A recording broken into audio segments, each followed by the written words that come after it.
1, 2, 3 et puis 5. C'est presque tout ce qu'il reste des cygnes au bord du lac d'Annecy.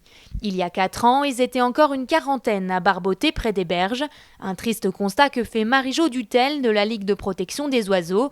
La raison est simple, plus d'algues à consommer au fond de l'eau, ce qui les pousse à brouter sur le paquet et s'exposer à de nombreuses agressions canines. Nous avons recensé 38 cygnes en hiver 2020 et cette année, le 16 janvier 2022, il en restait moins de 20.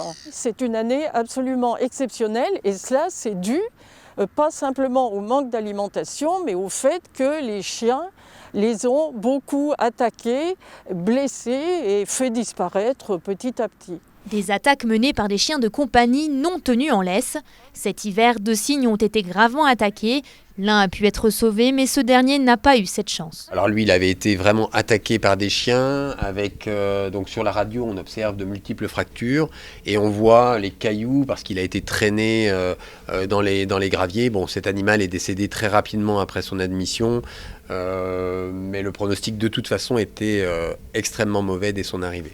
Ces incivilités sont de plus en plus nombreuses envers les palmipèdes, mais ce qui inquiète profondément ce vétérinaire, c'est l'avenir de ces oiseaux blancs. Depuis la sécheresse 2018, ils sont obligés de paître sur le paquier pour s'alimenter.